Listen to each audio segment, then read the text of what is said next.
Hello, I'm Dr. Pariser, and I'm going to talk about Kepler's laws.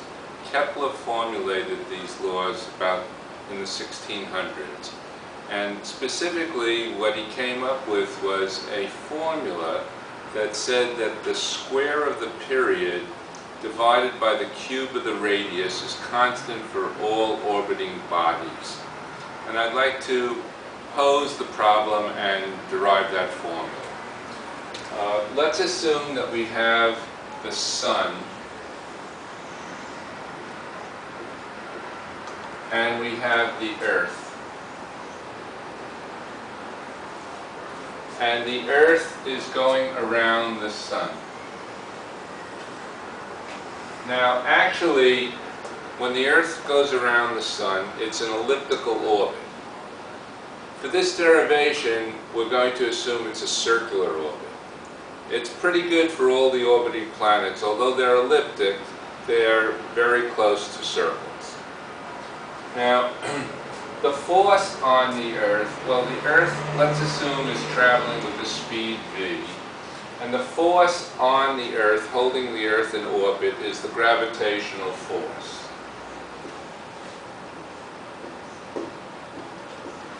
Force of gravity.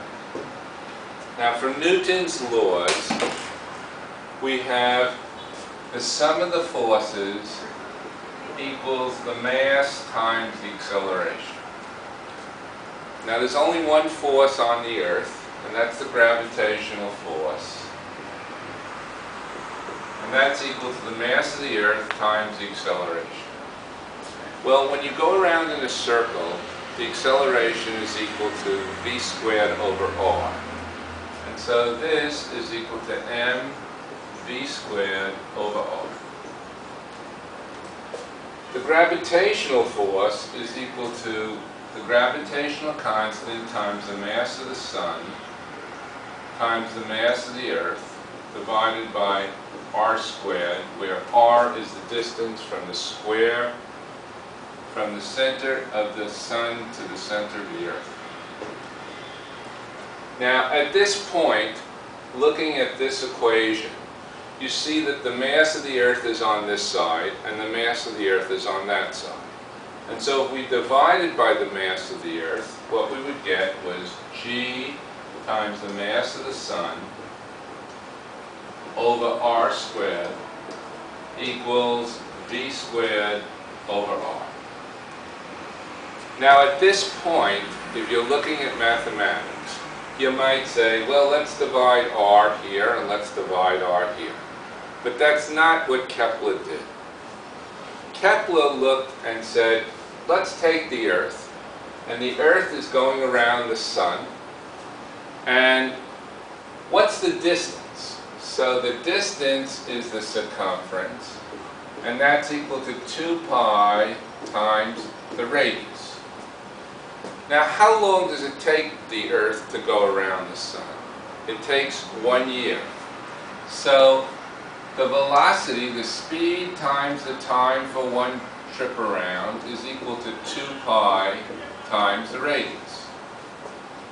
And now, if I divide by the time to go around, I have v is equal to 2 pi r over the time to go around. And if I divide by r, I have v over r equals 2 pi over tau. Now, what happens if I square this? Then I would have v squared over r squared equals 4 pi squared over tau squared. And now, coming back to this side of the equation, over here I have v squared over r, and over there I have v squared over r squared. And so what I'm going to do is divide this by r, and divide this by r. And here I have v squared over r squared, and here I have g times the mass of the sun over r cubed. Now, what this does is I can replace v squared over r squared as 4 pi squared over tau squared. So here I have 4 pi squared over tau squared.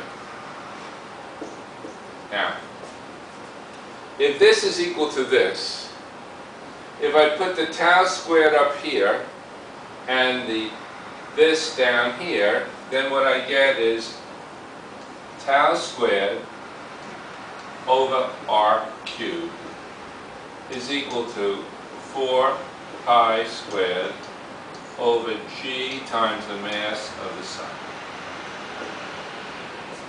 And now, looking at this, here's the brilliance. We did this for the Earth going around the sun. And we found that the square of the time divided by the cube of the distance is equal to 4 pi squared times g times the mass of the sun. But what would it be if we did Venus? The same analysis would take place, and what we would get is the time for Venus to go around the sun squared divided by the cube of the distance would equal a constant. And what about Jupiter, and what about Mars, and what about Pluto? So Kepler was the one who came up with the equations. The time squared divided by the cube of the radius is equal to 4 pi squared over g times the mass of the sun. And with this, it fit all of the data that was available for the orbiting times of planets. So, thank you very much.